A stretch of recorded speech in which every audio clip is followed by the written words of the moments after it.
Karena sebelum beragama Islam, raja-raja di sini kan beragama Hindu.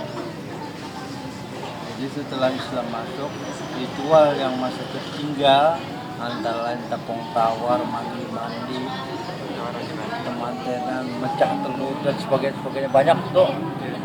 Itu adalah peninggalannya Hindu. Kalau di dalam ritual Islam kan tidak ada. Tidak ada, ya. Tidak ada kan? Iya. Jadi bukan termasuk yang musyrik, Pak ya? Iya. Bukan ya? Pada tahun 1526 ketika perang antara Pangeran Samudra melawan Pangeran Samudra ini, Sultan Suryansah ini sebelum beliau bernama Suryansah, nama beliau adalah Pangeran Samudra. Tapi beliau adalah dinasti keturunan Raja Negara Dipa. Negara Dipa itu berdiri di Amuntai Candi pada abad 12.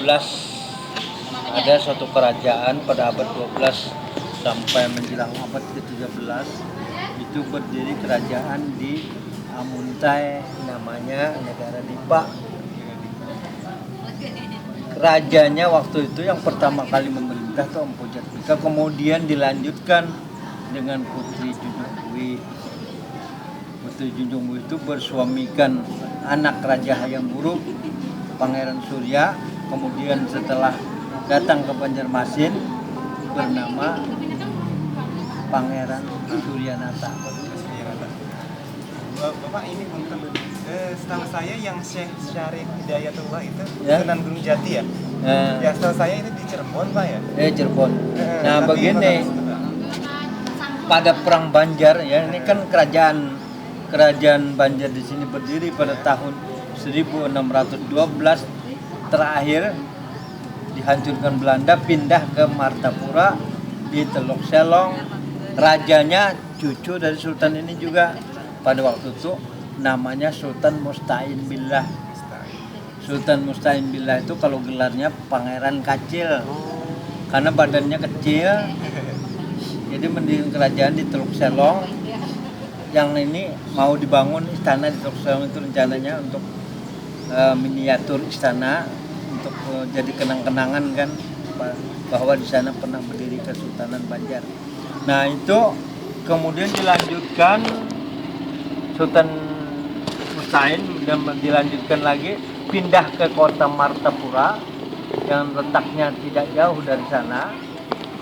Pindah ke Martapura, dilanjutkan dengan beberapa raja-raja, di antaranya adalah Sultan Adam. Sultan Adam itu memerintah pada tahun 1750 lah. Memerintah 1800 pada abad ke-18. Beliau memerintah, kemudian terjadi pergesekan di kalangan istana. Cucu Sultan Adam ada beberapa orang terjadi pergesekan, antaranya Sultan Hidayatullah. Sultan Hidayatullah itu ada gesekan dengan Sultan Tahlillah. Karena Sultan Tahlillah ini yang tidak berhak menjadi raja, sebenarnya berhak menjadi raja itu adalah Hidayatullah. Oh iya. Tapi waktu itu Belanda ikut campur tangan. Akhirnya Sultan Tahlillah dibantu oleh Belanda, beliau memenangkan peperangan, terjadi perang pada waktu itu. Sultan Hidayatullah ditangkap, dibuang ke Cianjur. Nah, ada kuburannya Cianjur. Ya, dekat dari Bogor, Pak. Ya. Jadi dibuang ke Cianjur. Sultan Pangeran Lestari mengungsi ke Kalimantan Tengah. Dikejar sama Belanda mengungsi ke sana. Beliau berjuang sampai titik darah penghabisan, sampai dia terakhir hidup masih dalam berjuang, makanya dijadikan pahlawan nasional. Itu adalah saudara sepupu dari Hidayatullah. Bapak sama bapaknya itu saudara gitu.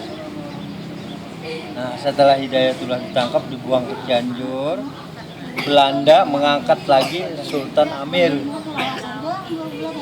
1 tahun setelah diangkat, diturunkan lagi sama Belanda, dibuang ke Bogor. Ada makamnya di Bogor. Apa, Pak? Sultan Amir. Sultan Amir ya? Ya. Sorry. Ada di Bogor. Kalau di Bogor kan memang Pajajaran Pak ya? Iya. Pajajaran. Cuma sultannya aja mana makam Sultan Amir. Amir. Tahu kira. Aslinya dari sini Pak ya? Iya. Banjar. Ya, dinasti yang terakhir. Oh gitu. Dinasti terakhir dari Raja-Raja Banjar. Jadi tidak ada lagi setelah itu. Yang ada itu hanya Pak Insinyur Pangeran Muhammad Nur, itu anak dari cucu dari Sultan Amir. Cucu itu yang Sultan terakhir. Muhammad. Boleh Bapak kita langsung Bacakan salawat aja mungkin ya.